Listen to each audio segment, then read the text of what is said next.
Hi everybody, I'm Isabel Sanchez and I'm here with Councilman Blades. Hi Councilman Blades. First of all, why are we here talking to you about water? I've spent the last 6 years learning everything I can about our water situation.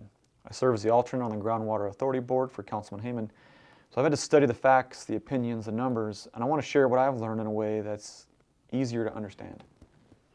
Let's start at the beginning. Where does our water come from? All of Ridgecrest water comes from naturally occurring underground storage in the Indian Wells Valley groundwater basin. That's our lifeline. It's very dry here, like most deserts. Is that water supply enough? Not really. We're taking out more water day to day than the basin naturally gets back. Over time, with so many users, the water level continues to drop. Many users. So it's not just households using the basin water. No, it's everyone. The base, homes, farms, and industry all pump from the same basin. It's a shared and necessary resource. You've mentioned being an alternate for the Groundwater Authority. What is that exactly? The Indian Wells Valley Groundwater Authority, often called the IWVGA or GA, is made up of representatives from the city, water district, and a few counties. It was made necessary by the state because our basin is in critical overdraft. The job of the GA is to manage our groundwater by creating a long-term plan to keep it sustainable. What is the current argument? There are a few. Different groups disagree about how much water we have, how much we can safely use, and who should get it. Some of these disagreements have turned into lawsuits, which delay the GA's progress.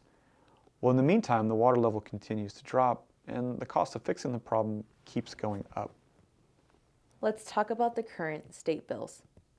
First, what is AB 1413 about?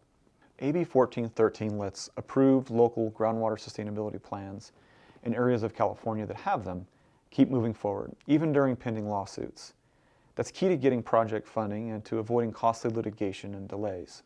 And AB 1466? AB 1466 says judges must use real groundwater data, and it also makes sure even small well owners like families on acreage and small farms are represented in water decisions, just like the larger groups who have more money to spend. So why is this such a big deal for Ridgecrest residents? Well, the easy answer is that we all rely on this water. Families, small farms, businesses, as well as the base. If we don't act, costs of solutions will continue to go up and water will continue to run out. These bills help the already approved plans move along and avoid that. What's Ridgecrest doing to help? The city has issued its support for both of these bills. The GA was formed to solve a serious critical overdraft problem that prior groups could not fix. These bills help protect water now and secure access to water for our kids and grandkids in the future. Is there anything else you would like to add while I have you here?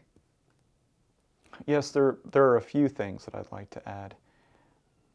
We all care immensely about this town and the generations we're raising here.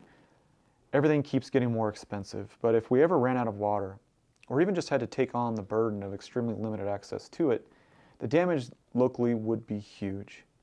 It just seems smarter to fix the problem now than have our children pay a much greater cost later down the road.